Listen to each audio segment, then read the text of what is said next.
Saudaraku yang terkasih dalam Tuhan, puji nama Tuhan, kembali kita pagi hari ini beribadah kembali. Kita mau beribadah untuk kenaikan Tuhan Yesus kita, Allah yang kita sembah selama ini, Allah yang selalu memelihara kehidupan kita dari hari ke hari. Mari saudara kita mau angkat dalam doa. Terima kasih Tuhan atas kasih setiamu yang kau berikan kepada kami pada pagi hari ini Tuhan. Kami boleh merasakan Tuhan kasih-Mu yang sungguh indah, pemeliharaan yang luar biasa atas hidup kami Tuhan. Terima kasih Bapa, kami mau menaikkan ucapan syukur kami Tuhan. Amin.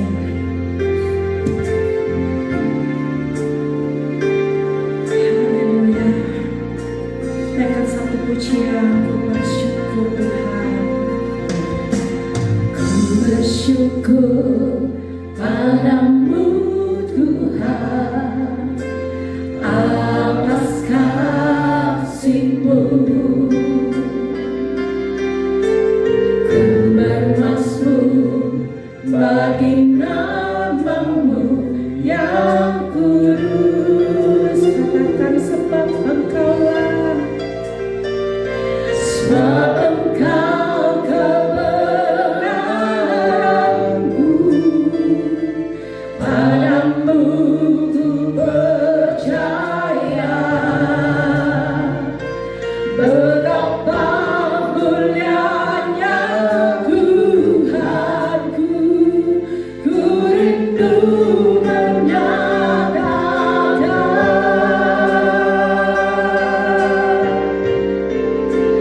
tinggikan dirimu mengatasi langit. Kebesaran-Mu Tuhan mengatasi bumi. Tinggikan dirimu mengatasi langit. Kemuliaan-Mu Tuhan mengatasi bumi. Kami mengucap syukur bagi-Mu Tuhan. Amin. Bersyukur padamu Tuhan atas kasih-Mu. Ku bermazmur bagi nama-Mu yang kudus. Sebab Engkau kebenaranku. Padamu ku percaya, betapa mulianya Tuhanku. Ku rindu menyatakan,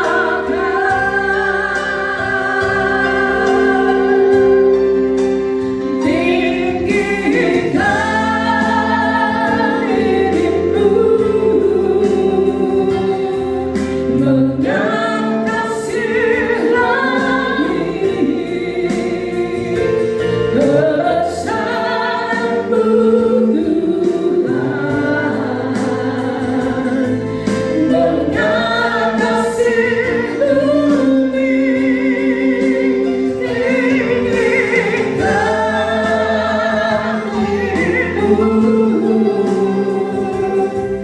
mengatasi langit.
Bersama-sama mengucap syukur karena Tuhan sudah naik ke surga untuk menyediakan tempat bagi kami semua, sehingga ketika kami harus kembali, kami tahu tempat yang Tuhan sediakan bagi kami. Oleh sebab itu jangan biarkan kami bersusah hati, tetapi biar sukacita yang besar senantiasa melimpah dalam hidup kami. Karena Tuhan yang memberikan sukacita itu buat kami. Dan hanya di dalam nama Tuhan Yesus Kristus, mari semua yang percaya dan semua yang bersukacita katakan amin. Semua bersukacita, amin. Haleluya. Mari kita bersukacita karena Tuhan memberikan sukacita itu buat kita. Haleluya. Yesus.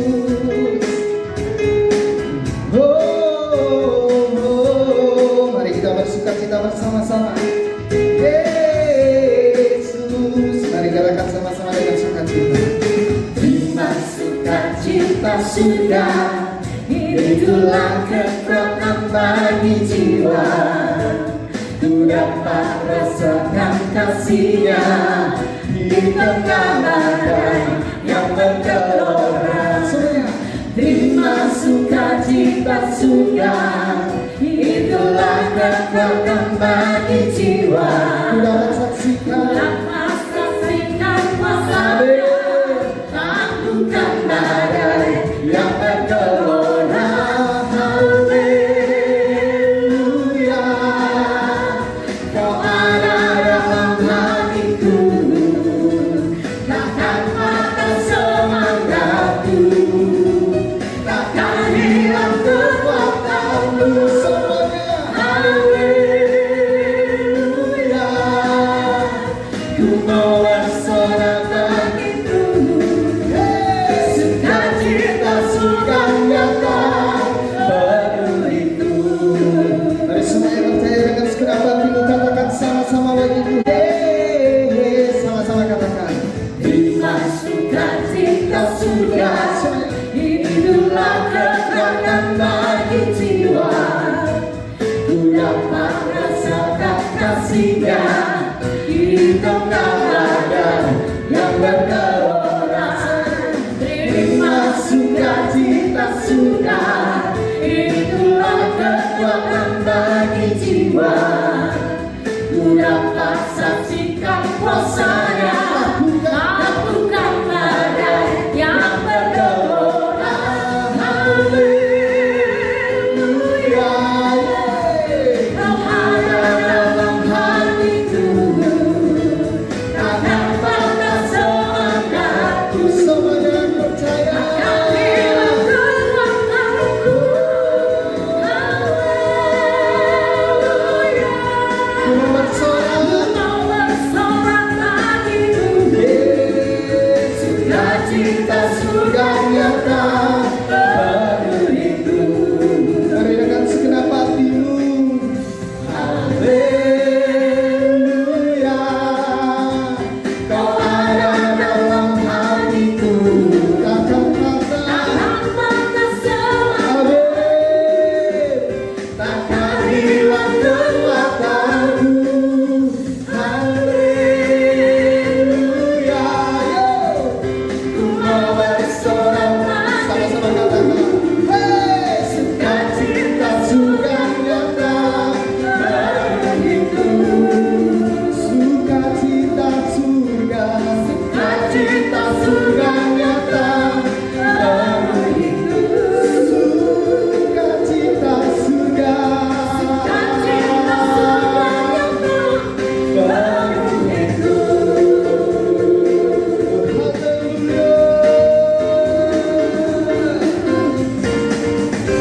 Haleluya, Kaulah yang kami tinggikan Tuhan, Engkaulah yang hidup kami. Kami tinggikan Engkau Tuhan, kami agungkan kebesaran-Mu dalam hidup kami Tuhan, karena hanya Engkau Allah satu-satunya yang kami puja, hanya Engkau Allah satu-satunya yang kami tinggikan. Biar firman-Mu Tuhan meneguhkan dan menguatkan kami, membimbing kami, memimpin kami Tuhan, agar kami selalu mengerti Engkau rencana-Mu Tuhan dalam hidup kami. Oh, Yesus Tuhan, kami bersyukur padamu Tuhan. Terima kasih. Mari sama-sama katakan,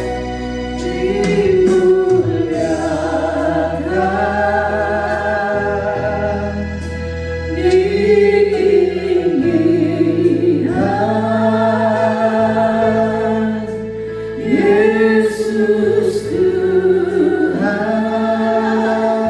Kau Rajaku, Kau Rajaku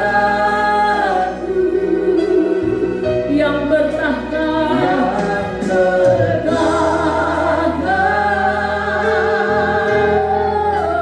yang berkuasa. Yesus Tuhan, Kau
memperingati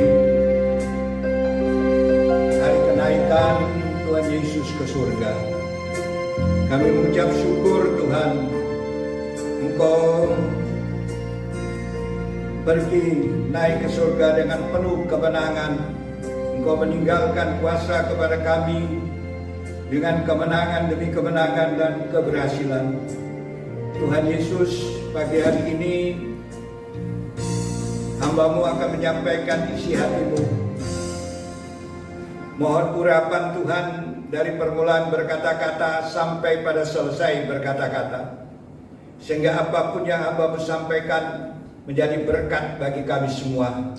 Dalam nama Tuhan Yesus Kristus hamba berdoa. Haleluya. Amin. Shalom. Puji nama Tuhan.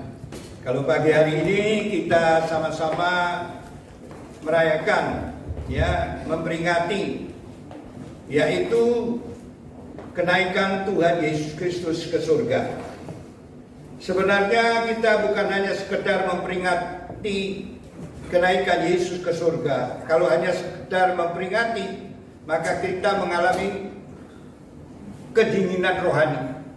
Gereja-gereja mengalami kedinginan rohani. Suam-suam akhir-akhir zaman ini mengalami kesuaman gereja. Banyak yang mengalami keputusasaan. Sebab apa? Hanya memperingati. Padahal bukan hanya memperingati, tapi mendapatkan kuasa. Ada satu janji Tuhan. Apabila dia naik ke surga, dia akan turunkan, dia akan perintahkan Roh Kudus turun kepada kita, kepada murid-muridnya pada waktu itu. Mereka harus tinggal di satu loteng, dan Tuhan berkata akan memberikan kuasa. Roh Kudus akan turun apabila mereka menantikan janji Tuhan. Jadi Tuhan itu tidak pernah berdusta. Dia berjanji akan mencurahkan Roh Kudus pada hari Pentakosta itu, saudara-saudara. Nah, benar-benar Roh Kudus dicurahkan pada waktu itu. Di dalam Kisah Rasul pasal 2 ayat 1 sampai 4 itu diceritakan di situ. Pada hari Pentakosta Roh Kudus dicurahkan. Dan janji untuk apa Roh Kudus dicurahkan? Supaya kamu mendapat kuasa kelak apabila Roh Kudus datang kepadamu dan memenuhi engkau. Nah, saudara-saudara, jadi bukan hanya sekedar memperingati. Gereja mengalami kematian rohani oleh karena tidak ada kuasa. Hanya biasa-biasa saja, kebaktian biasa, menyanyi biasa, berdoa biasa, semuanya serba dingin. Saudara-saudara, itulah keadaan sekarang. Pengaruh dunia sudah masuk dalam gereja, sehingga semuanya mengalami kelemahan. Tuhan inginkan pada hari ini supaya kita bangkit kembali menyadari perlunya kuasa Roh Kudus, perlunya kuasa dari tempat yang maha tinggi. Alkitab mengatakan di dalam Lukas pasal 24 ayat 49. Saya bacakan itu, Lukas pasal yang ke-24 ayat yang ke-49, supaya kita menyadari, saudara-saudara, pada pagi hari ini. Saya bacakan ayatnya satu saja. Dalam Lukas 24 ayat 49, Yesus berkata, "Dan aku akan mengirim kepadamu apa yang dijanjikan Bapakku. Tetapi kamu harus tinggal di dalam kota ini sampai kamu diperlengkapi dengan kekuasaan dari tempat tinggi." Dalam bahasa terjemahan lama, dari tempat yang maha tinggi, dilengkapi dengan kuasa. Ya, saudara-saudara, gereja harus dilengkapi dengan kuasa dari tempat yang maha tinggi. Kuasa dari Allah sendiri melengkapi gerejanya, sehingga gerejanya bersemangat, berkemenangan. Keberhasilan itu bukan karena kepandaian, bukan karena kita punya kekayaan. Mungkin Ya saudara-saudara, bukan karena ada titel-titel yang tinggi-tinggi, bukan, karena ada campur tangan Tuhan. Sebab itu perlunya kuasa Roh Kudus ada di dalam kehidupan setiap orang percaya gereja Tuhan. Sebab itu saudara-saudara, gereja itu menjadi suam, dingin, tidak ada gairah, berdoa tidak ada gairah, berbakti tidak ada gairah, memuji Tuhan kurang bergairah. Saudara-saudara, kenapa? Tidak ada kuasa. Ada kuasa di dalam kehidupan kita, maka kuasa itulah yang akan mendorong kita untuk berapi-api, menyala-nyala di dalam Tuhan. Kenapa perlunya kita perlu dengan kuasa itu? Kita harus menyadari di dalam dunia ini kita sedang berhadapan dengan suatu kuasa lain yang ingin menghancurkan kita, ingin melemahkan kita, ingin membuat kita hancur. Siapa itu? Dalam Wahyu pasal 12 ayat 9 di situ menceritakan, yaitu setan atau iblis datang hanya untuk memberikan kekacauan, saudara-saudara, mempengaruhi supaya dunia ini mengikut dia. Itu kekuatan iblis datang di dalam dunia ini, yang ada di dalam dunia ini. Tujuannya hanya untuk mempengaruhi supaya tidak mempercayai Tuhan, supaya tidak beribadah kepada Tuhan. Itu tujuannya. Wahyu pasal yang ke-12 itu, sungguh Alkitab mengatakan demikian. Kalau saya bacakan pasal 12 itu, ya saudara-saudara, ayat yang ke-9 dikatakan, dan naga besar itu si ular tua yang disebut iblis atau setan, yang menyesatkan seluruh dunia, dilemparkan ke bawah. Ia dilemparkan ke bumi bersama-sama dengan malaikat-malaikatnya. Menyesatkan malaikat-malaikatnya entah sepertiga, ya dikatakan, kalau dijelaskan juga kira-kira sepertiga dari malaikat dari surga dipengaruhi oleh Lucifer, iblis, datang ke dalam dunia ini. Dia lempar karena dia berdosa, karena dia melawan kepada Allah, ingin kedudukan Allah, dilempar ke bumi untuk menyesatkan. Bayangkan, iblis itu pengetahuannya luar biasa, di mana-mana dia ada. Saudara mau berhadapan dengan kekuatan yang begitu rupa, dia tidak kelihatan. Iblis tidak kelihatan. Sebab itu kita diberikan Roh Kudus, Roh Allah, agar kita dapat menyaingi, dapat memahami, dapat menandingi, kita dapat mengusir dia. Tuhan beri kuasa kepada kita. Dia menyesatkan. Berapa banyak orang disesatkan oleh iblis untuk supaya tidak percaya Tuhan. Bahkan mungkin gereja-gereja sekarang juga menyesatkan. Kadang-kadang pendetanya sendiri menyesatkan. Pendeta ini membawa kepada gerejanya, gereja ini kurang bagus. Bisa saja pendeta yang menyesatkan ke gerejanya dia, seolah-olah gerejanya yang lebih hebat. Itu juga. Siapa dia? Roh penyesat. Hati-hati saudara-saudara. Karena dunia ini letaknya dalam kuasa si jahat. Alkitab mengatakan dunia ini letaknya dalam kuasa si jahat. 1 Yohanes 5 ayat 19. Kejahatan merajalela di mana-mana. Si jahat yang mempengaruhi. Kenapa dikatakan si jahat? Karena Yesus berkata bahwa si iblis itu adalah pembunuh manusia. Dalam Yohanes pasal 8 ayat 44. Pembunuh manusia. bapa pembohong, penyesat. Nah, kita semua ini kalau kita tidak dituntun oleh kuasa dari tempat yang maha tinggi, maka kita juga sesat. Dikira kita sudah benar, padahal kita sudah tidak benar. Sebab itu perlunya Roh Kudus ada di dalam hidup kita, dicurahkan untuk melengkapi kita. Lengkap. Kristen yang lengkap adalah Kristen yang dipenuhi kuasa Roh Kudus. Karena itu Yesus berkata, kamu akan dilengkapi dari kuasa dari tempat yang maha tinggi. Lukas pasal 24 ayat 49. Dilengkapi. Saya mau bertanya sama saudara-saudara, apa saudara sudah dilengkapi dengan kuasa dari tempat yang maha tinggi? Apakah saudara-saudara sudah dilengkapi dengan kuasa Roh Kudus sebagaimana janji Tuhan?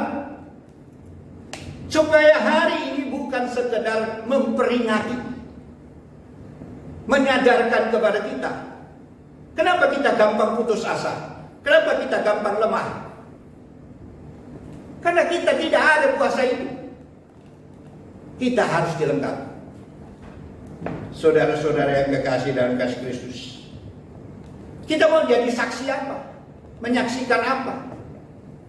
Bersaksi apa kita keluar kalau kita tidak dilengkapi dengan kuasa? Kita harus mendemonstrasikan kuasa Allah. Kita harus mendemonstrasikan mujizat Allah. Apa yang kita mau saksikan? Kata Tuhan, pergi kabarkan Injil. Harus menyaksikan. Menjadi saksi bagiku. Apa yang mau disaksikan? Kita sendiri putus asa. Kita sendiri lemah. Ya. Karena kita sedang disesatkan oleh kuasa itu. Jangan sampai kita disesatkan. Jangan mau disesatkan. Hari ini saudara-saudara bangkit. Sadar. Ya saudara-saudara. Karena Alkitab mengatakan, ada beberapa ayat Alkitab dikatakan bahwa kalau kamu sudah turut Tuhan, adakah kamu sudah terima Roh Kudus? Nah, saudara-saudara, ya, dikatakan di dalam Kisah Rasul 19 ayat 2. Nah, saudara-saudara, di situ dikatakan, apakah kita sesudah percaya, apakah kita sudah dipenuhi Roh Kudus? Nah, saudara-saudara, di dalam Kisah Rasul 6 ayat 5 dan 8, hai pelayan-pelayan Injil, adakah kamu sudah dipenuhi Roh Kudus? Nah, saudara-saudara, ini tantangannya. Jadi banyak pelayan-pelayan Tuhan, hamba-hamba Tuhan sudah melayani tetapi tidak ada kuasa. Jadi kehidupannya mengalami kelemahan. Pertanyaan-pertanyaan itu luar biasa. Saya akan bacakan itu supaya kita semua yang hadir, yang mendengarkan, mengerti. Kisah Rasul pasal 6 ayat 5 dan 8. Pasal 6 ayat 5 dan 8. Usul itu diterima baik oleh seluruh jemaat. Lalu mereka memilih Stefanus, seorang yang penuh dengan iman dan Roh Kudus, dan Filipus, Prokorus, Nikanor, Timon, Parmenas, dan Nikolaus, seorang yang penganut agama Yahudi dari Antioquia. Ayat 8. Dan Stefanus yang penuh dengan karunia dan kuasa mengadakan mujizat-mujizat dan tanda-tanda di antara orang banyak. Penuh dengan Roh Kudus mengadakan mujizat-mujizat. Nah, kita lihat di dalam pasal 19 ayat 2. 19 ayat 2. Nah, di situ dikatakan, ya, katanya kepada mereka, sudahkah kamu menerima Roh Kudus ketika kamu menjadi percaya? Akan tetapi mereka menjawab, iya, belum. Bahkan kami belum pernah mendengar bahwa ada Roh Kudus. Sudah percaya Tuhan Yesus, sudah masuk gereja, sudah ibadah, tapi ditanya, sudahkah kamu dipenuhi Roh Kudus? Ya, dikatakan, katanya kepada mereka, sudahkah kamu percaya menerima Roh Kudus ketika kamu menjadi percaya? Nah, saudara, banyak orang percaya, Percaya Tuhan Yesus, percaya. Tuhan Yesus, percaya. Tapi tidak ada kuasa. Tidak dilengkapi dengan kuasa. Kenapa bisa mundur? Bisa mundur dari Tuhan, mundur dari ibadah. Kadang-kadang ogah-ogahan dalam ibadah.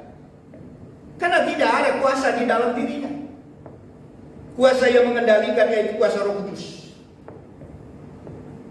Roh Kudus itu penting, bukan sekedar peringatan. Ya, gereja hanya memperingati saja. Tapi itu firman Tuhan tidak mengatakan hanya peringatan, tetapi supaya kita tahu bahwa Tuhan sengaja naik ke surga supaya Dia memberikan penghiburan juga.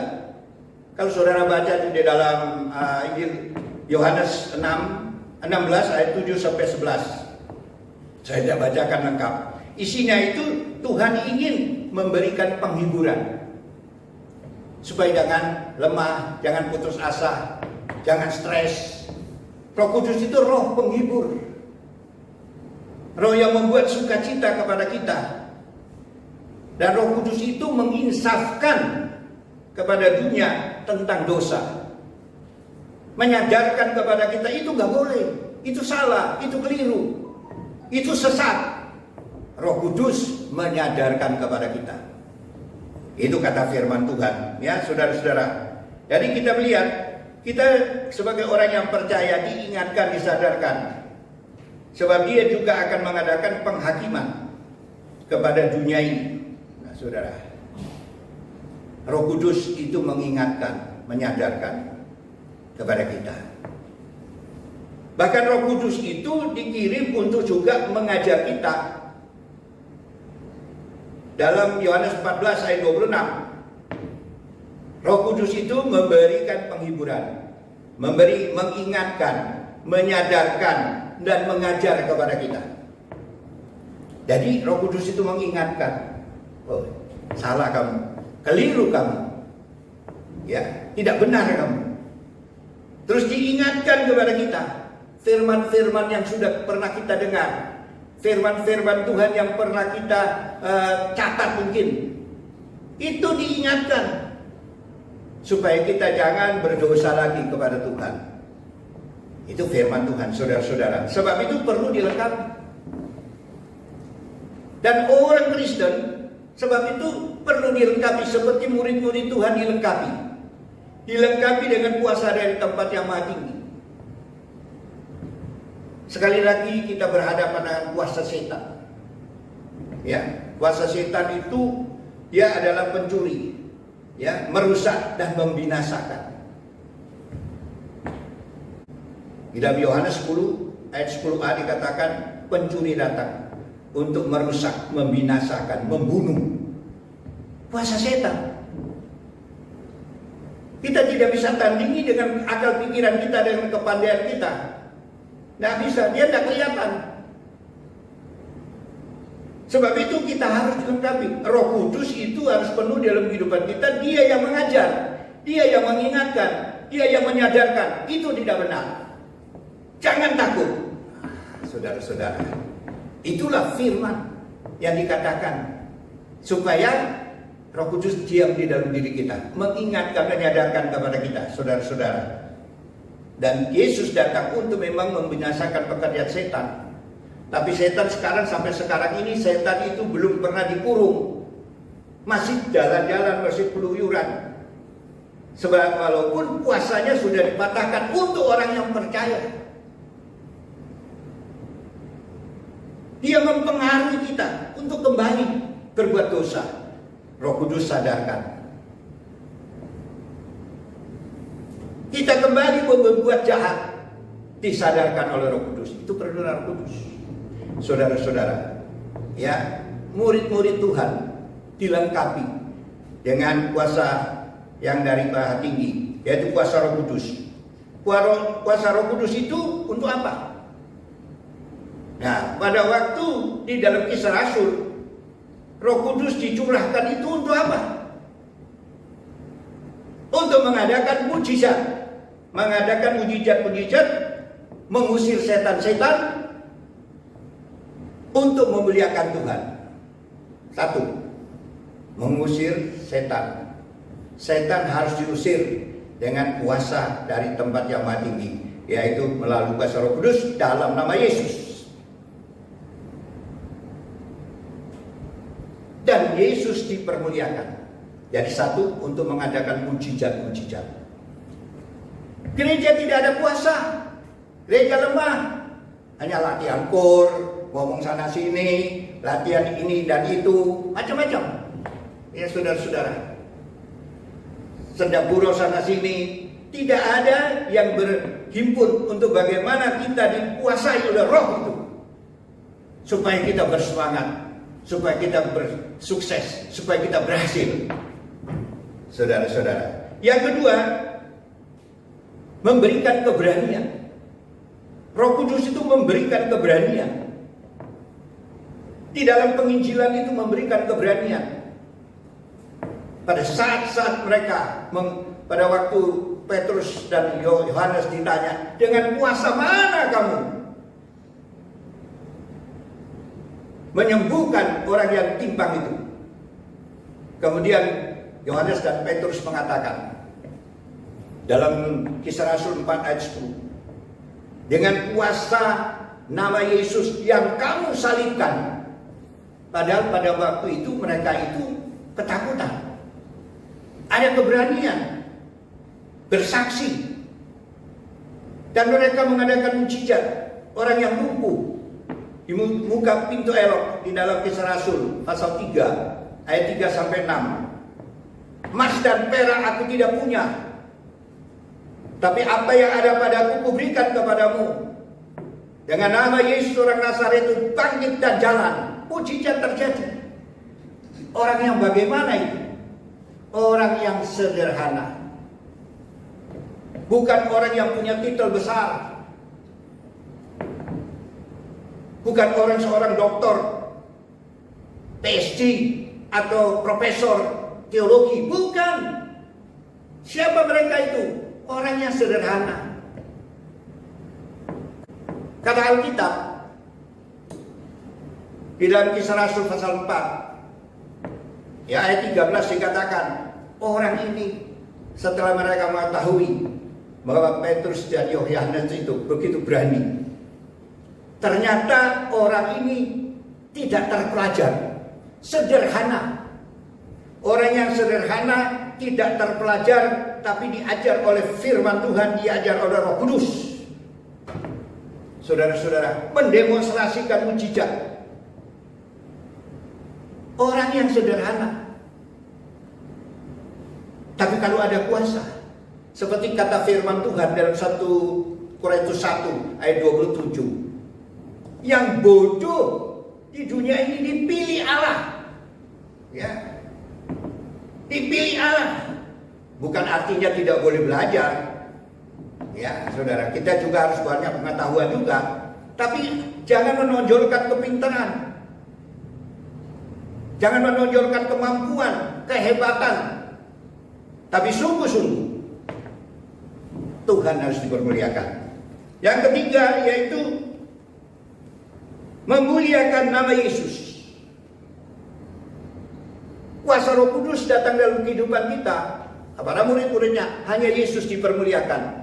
Bukan memuliakan diri sendiri. Bukan memuliakan, mengagungkan nama gereja. Gerejaku yang paling besar, orangnya hebat-hebat, yang menonjol. Tidak. Orangnya kaya-kaya di situ. Tidak. Yang dimunculkan di situ, dimuliakan hanya Yesus. Bukan gerejanya.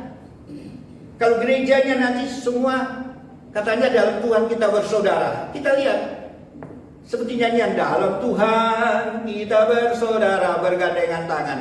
Padahal kalau ditanya dari gereja mana? Dari gereja A. Waduh. Saya dari gereja B. Jadi sini sudah. Berarti bukan bersaudara dalam Tuhan. Karena merasa gereja yang lebih hebat, lebih besar. Waduh. Yang dipuja, yang dimuliakan itu gerejanya. Apalagi pendetanya top, hebat. Dari mana dia tahu? Kesombongan terjadi. Itulah penyesatan. Itulah iblis masuk dalam gereja-gereja untuk menyombongkan dirinya, menyombongkan supaya gerejanya yang hebat, pendetanya yang hebat, organisasinya yang tersusun hebat. Itulah yang tidak ada kuasa. Saling bertengkar, kacau. Dalamnya itu bertengkar satu sama lain, mau ambil kedudukan, cari posisi. Seperti iblis cari posisi. Iblis itu dilempar ke bumi itu karena cari posisi, ingin menduduki kedudukan Allah. Saudara-saudara, sebab itu dilempar. Jangan sampai kita sendiri datang ke gereja, datang dalam masuk organisasi untuk cari kedudukan, cari posisi, cari nama, cari memuliakan nama Yesus. Amin, saudara. Yesus harus dimuliakan. Yang keempat, yaitu Roh Kudus memberi ketabahan. Roh Kudus itu memberi supaya kita tabah dalam menghadapi tantangan, menghadapi ujian, menghadapi masalah, menghadapi pergumulan apa? Tabah. Tetap semangat, tetap bersukacita. Itu Roh Kudus. Kalau tidak ada Roh Kudus langsung gulung tikar katanya, ya. Langsung mengundurkan diri. Langsung jadi lemah. Tidak suka doa lagi. Beribadah sudah aras-arasan, bahasa Jawa katakan. Tidak ada ketabahan. Kalau Roh Kudus ada di dalam dirinya, apapun yang kita hadapi, masalah apapun, Roh Kudus sebagai penghibur, dia memberi ketabahan. Seperti murid-murid Yesus. Mereka ditangkap, mereka diolok-olok, mereka diejek. Mereka keluar dengan bersukacita karena ditekan. Tekanan-tekanan di dalam Kisah Rasul 5 ini. Mereka bersukacita. Dipenjarakan, tetap bersukacita. Itu ketabahan. Jadi anak Tuhan itu yang tabah. Ya, tetap bersukacita. Menghadapi problem apapun, menghadapi tantangan apapun, wajahnya selalu senyum. Karena apa? Ada sukacita. Ada Roh Kudus. Yang kelima, suka berdoa. Ya, suka berdoa. Doa itu menjadi kesukaan. Murid-murid pada waktu itu kesukaannya adalah suka doa. Sehingga Tuhan campur tangan terus. Doa mereka bersekutu, berdoa, memuliakan nama Tuhan. Undang Tuhan hadir, melibatkan Tuhan di dalam persekutuan mereka, dalam tugas mereka, dalam pelayanan mereka. Tuhan dilibatkan. Berhasil. Kalau kita tidak suka doa, malas berdoa. Kekurangan zaman akhir ini adalah tidak suka berdoa. Berdoa 5 menit, 10 menit, ngobrolnya 2 jam. Harus diakui. Saudara-saudara, Kisah Rasul di dalam murid-murid itu sukanya berdoa. Memuliakan Tuhan. Haleluya. Dan kemudian hidup di dalam kekudusan. Di dalam yang keenam, hidup di dalam kekudusan. Hidup mereka di dalam kekudusan, saling koreksi, saling menasehatkan satu sama lain agar tidak gugur iman, agar tidak jatuh. Saudara-saudara, itu orang-orang yang dipenuhi Roh. Kita harus mengambil contoh. Contoh kepada murid-murid itu. Murid-murid Yesus pada waktu itu, ambil contoh. Mereka hanya memuliakan Tuhan. Lihat, mereka satu kali khotbah. Ya seperti Petrus berkhotbah. Sekali khotbah 3.000 orang. Kita 3.000 kali berkhotbah, belum tentu satu orang bertobat. Haleluya. Ini ada kuasa. Kuasa yang mengubah manusia. Mengubah sehingga mereka bertobat. Mereka sadar.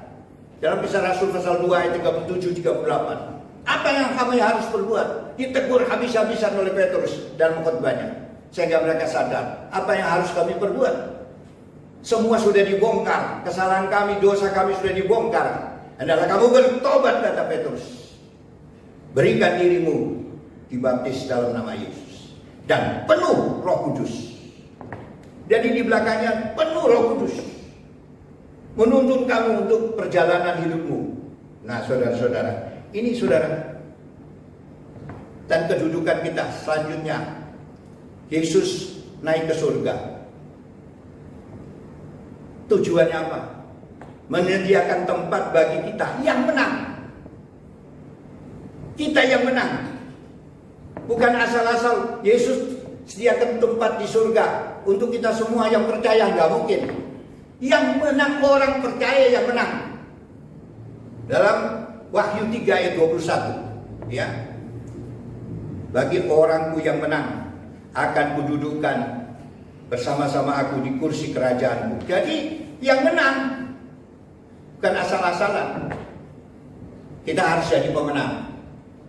Di dalam dunia ini harus jadi pemenang, karena ada Roh Kudus yang memberi kemenangan. Yesus menjadi jaminan kita supaya kita tetap menang. 1 Korintus 15 ayat 57, diberikan kemenangan terus.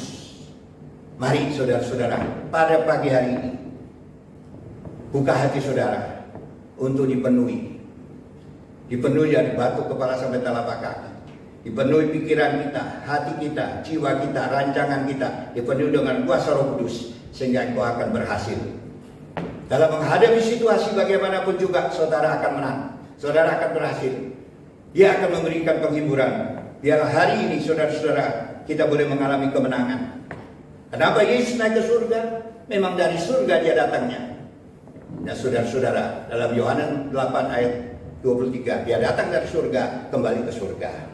Biar kita yang difirmankan sekarang ini, supaya kita sadar. Mari buka hati saudara, agar Roh Kudus menguasai pribadi-pribadi kita. Hari ini buat sampai selama-lamanya. Demikianlah firman Tuhan hari ini.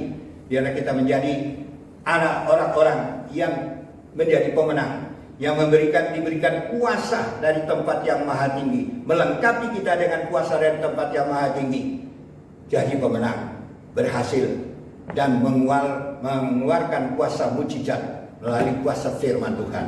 Demikian firman Tuhan. Mari kita berdoa.